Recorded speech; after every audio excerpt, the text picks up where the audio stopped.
Bomberman is a strange franchise. It's a series with so many games, but most of them go under the radar. It has such a rich and long history, but nobody ever really seems to talk about it. In fact, most people you may ask have most likely only played 1 or 2 Bomberman games, completely unaware of the many that came before or after it. Most people haven't even noticed the series' absence in recent years, and him constantly getting passed over as a fighter in Smash definitely doesn't help the series' case. Personally, I believe that the series deserves way more respect than it receives in recent times. It seriously deserves a spot among the rest of the greats. Before Konami bought Hudson Soft, he was their main mascot, and with that, like most mascots, came a slew of games and spin-offs. A lot of these games go mostly untalked about on the internet, especially on YouTube where Bomberman content is rare, and when it is found, it's mostly about the games that everybody talks about. There's still a wide variety of games in this series that mostly go untalked about. Since this series means a lot to me, I'd like to pick up the slack. I mean, shit, before 2 years ago, I didn't even know most of these games existed,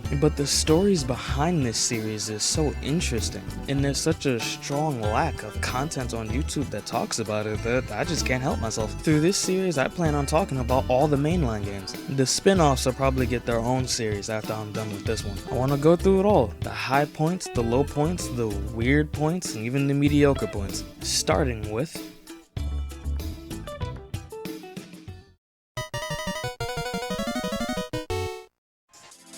most of you would assume that our story starts on the NES, right? Well, you'd be very wrong. The story actually begins on the NEC PC 8801, which is where Hudson Soft released the first ever Bomberman game. It's simplistic, but that's pretty much to be expected. One thing you'll notice straight off the bat is the appearance of the player. Instead of the usual design that most people know, he's designed to be a normal human being. On the cover, depicted to look like Indiana Jones. Funnily enough, the concept of a Bomberman that looks like Indiana Jones would be returned to, as the ironically named Indy Bomber is the main character of Bomberman GB2. He also holds the title of the grandfather of Bomberman, which leads many to believe that he actually is the character from this first game. Another odd difference between this game and the ones that come after it are the lack of power-ups scattered throughout the stage. Your bombs actually have a set radius, you can't increase it in any way, and you can always set down 5 bombs at a time. Although every 4 stages you do reach a bomb auto setting stage, in which bombs are continuously dropped behind the player. This would see a return in later games as a power down. One of the more unique aspects of this game though is how you and the enemies can just walk through bombs. In later games, the player can only do this with a power-up and enemies can't do it at all, which in the context of this game actually makes it a bit easier, because unlike later games, the enemy AI is completely random.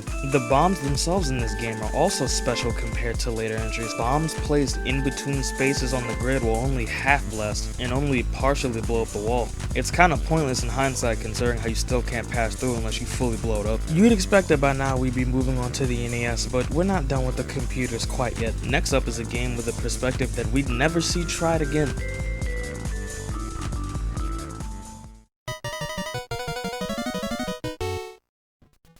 3D Bomberman is the odd man out in the series for being the one and only game to feature a first-person perspective, and after playing the game I see exactly why it's the only one. The gameplay of this series just doesn't work in first person. An attempt was made, and I can definitely appreciate that attempt. Navigating the level is confusing. Limitations of the time cause the destructible walls and the indestructible walls to look exactly the same. There is a mini-map on the top right corner of the screen, but the map only shows everything that's in the immediate area, not the entire map. You'd expect looking at the map would make things even a little bit easier, but it actually makes it even more confusing. For me at least, it is extremely hard to figure out how far away I need to be from a bomb or how far away I need to move from an enemy. Speaking of the enemies, this is the only game where they are deliberately chasing you throughout the entire thing. This, along with the first person perspective, helps increase the tension of the game. You're never quite sure when you're going to run across an enemy. This ends up making it feel more like a first person version of Pac-Man than it does Bomberman. Much like the first game, instead of the objective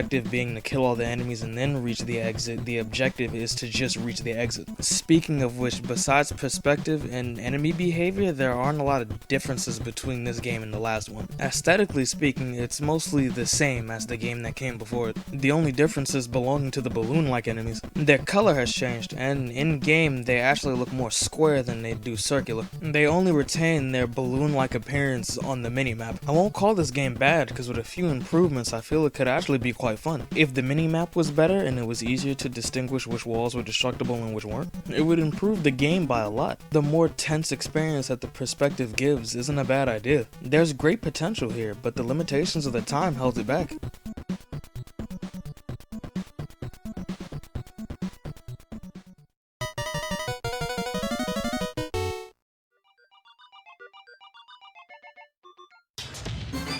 The legacy that these two games spawned is so vast that I'm surprised that not many people talk about them. A lot of people, including most who are probably gonna click on this video, probably thought that the series began with the NES game. And I'm a part of that crowd because before 2 years ago, I had no clue these games existed either. A big part of that is definitely that even Hudson seemed to have forgot about it. They didn't even reference these games much. The only ones they really got was Indie Bomber, and that's speculation. While these games are simplistic and relics of their time, they deserve more recognition than they get, especially for spawning such a recognizable series and character as Bomberman.